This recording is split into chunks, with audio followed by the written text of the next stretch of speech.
Bonjour et bienvenue dans cette vidéo. Aujourd'hui, on va voir une intelligence artificielle, à mon sens, l'une des meilleures que j'ai vu sortir depuis ChatGPT pour, en tout cas, le quotidien, pour l'usage courant, pour à peu près tout le monde.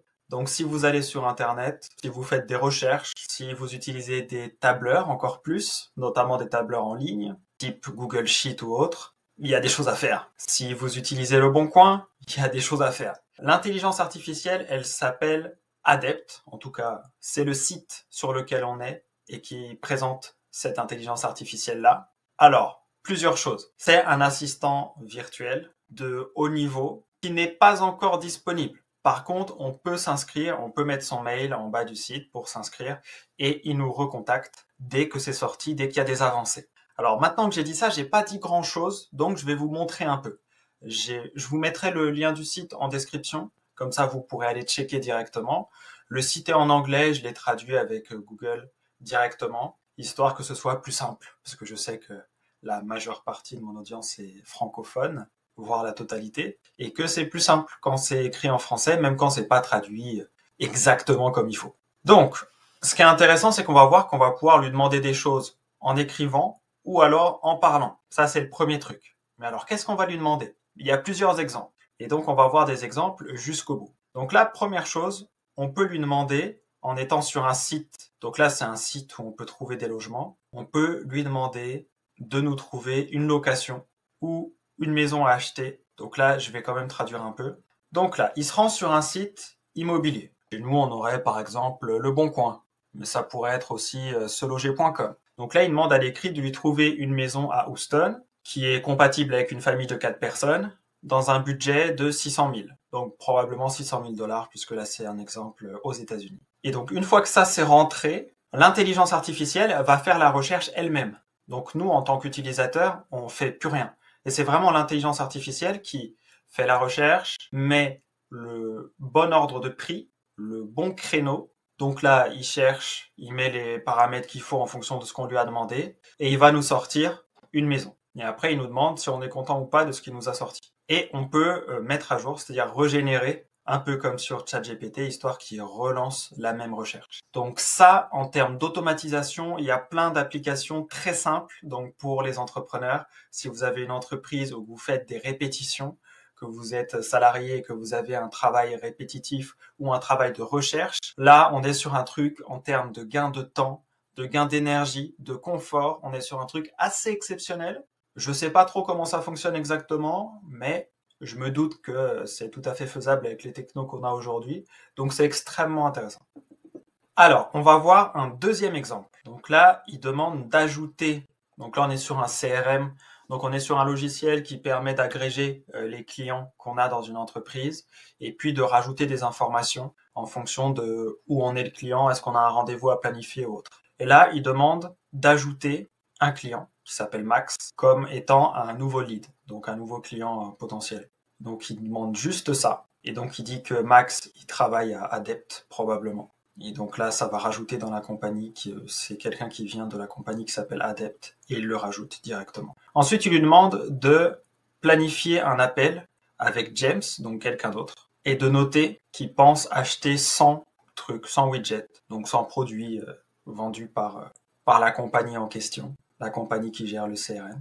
Et donc là, il va directement trouver où est-ce qu'il faut mettre ça en place et il va le rajouter. Et donc ça, c'est quelque chose qui est extrêmement intéressant parce que si on n'a vraiment pas à le configurer, ou alors à la limite une fois, en lui montrant une fois comment faut faire, où sont les infos, c'est vraiment un gain de temps énorme. Surtout si on n'a pas besoin de coder quoi que ce soit, qu'on n'a pas besoin d'un logiciel autre, que c'est aussi fluide que ça, c'est assez exceptionnel. Alors on va voir d'autres exemples, peut-être de la vie plus courante notamment. Donc là, premier exemple avec un tableur. Donc là, ce qui est intéressant, c'est qu'il demande de faire une colonne avec les profits et une colonne avec les marges. Et il les fait en 2 secondes. Donc on a un tableur, il va comprendre directement ce qu'il y a dedans. Et quand on va lui demander de rajouter des colonnes, il va comprendre quelle colonne on veut rajouter et il va mettre directement les bonnes formules, etc. Donc en fait, on n'a même plus besoin de connaître les formules ou de demander à Excel ou à Google Sheet ou autre de nous faire les formules et de nous trouver les bonnes formules. Là, l'intelligence artificielle s'occupe de tout. Adept s'occupe de tout. Et ça, c'est un gain de temps énorme encore, hein, tout simplement. Un gain en simplicité, en facilité, en temps. C'est un peu comme si on n'avait plus besoin de connaître comment on fait, on a juste besoin de savoir ce qu'on veut faire et ça le fait. Et ça, c'est un tour de magie exceptionnel. On est beaucoup à attendre ça depuis un moment, notamment chez les entrepreneurs, en fait chez toutes les personnes qui travaillent beaucoup. Donc c'est aussi pour ça que je vous montre ce logiciel aujourd'hui, même s'il n'est pas encore sorti. Ça vaut le coup de savoir que ça arrive, parce qu'il y a des gens qui regrettent d'avoir recruté des copywriters la veille de la sortie de ChatGPT. Ils en auraient peut-être recruté moins, ou ils se seraient peut-être occupés eux-mêmes à 100% de ce qu'ils avaient à faire. Et donc ça peut être des gains de productivité, des gains en rentabilité en fonction du prix auquel ce sera. Donc là, un autre exemple sur Craigslist. Donc Craigslist, c'est le bon coin américain, si vous voulez. Et il lui demande de trouver un réfrigérateur à moins de 1000 $. Et donc là, ben, tout simplement, il va sur les bonnes pages, il va rechercher un frigo, on n'a besoin de rien faire.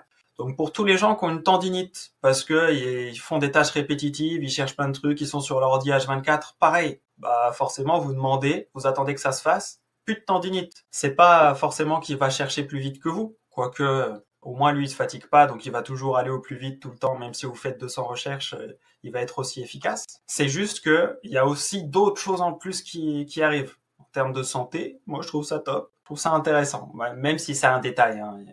Effectivement, la productivité, c'est encore plus important dans ce type d'outils que le côté santé. Mais je sais qu'il y en a parmi vous qui ont des tendinites, donc ça peut être sympa. Et donc là, après, il lui demande d'envoyer un message au vendeur en lui demandant s'il peut passer le prendre le lendemain. Et donc là, l'intelligence artificielle va lui envoyer un message directement. Ça va lui envoyer un mail en lui demandant s'il est dispo. Bon, super.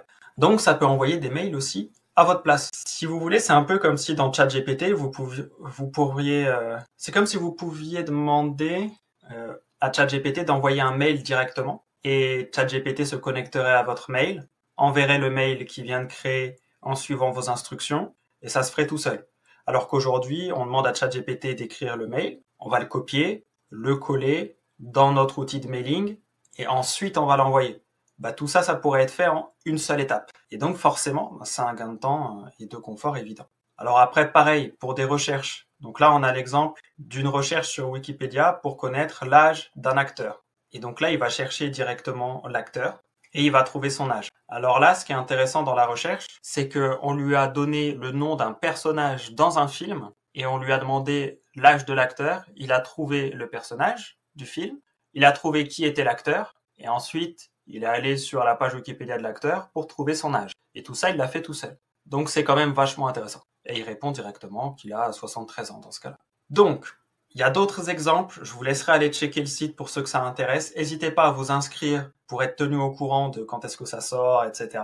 Et j'espère que cette vidéo vous a plu. Je vais vous faire d'autres vidéos sur d'autres logiciels qui devraient sortir bientôt, sur des logiciels qui sont déjà sortis également. Bienvenue à tous les nouveaux abonnés. On est vraiment de plus en plus. Surtout, prenez soin de vous. C'est le plus important. Et je vous dis à très vite dans de prochaines vidéos. Ciao, ciao.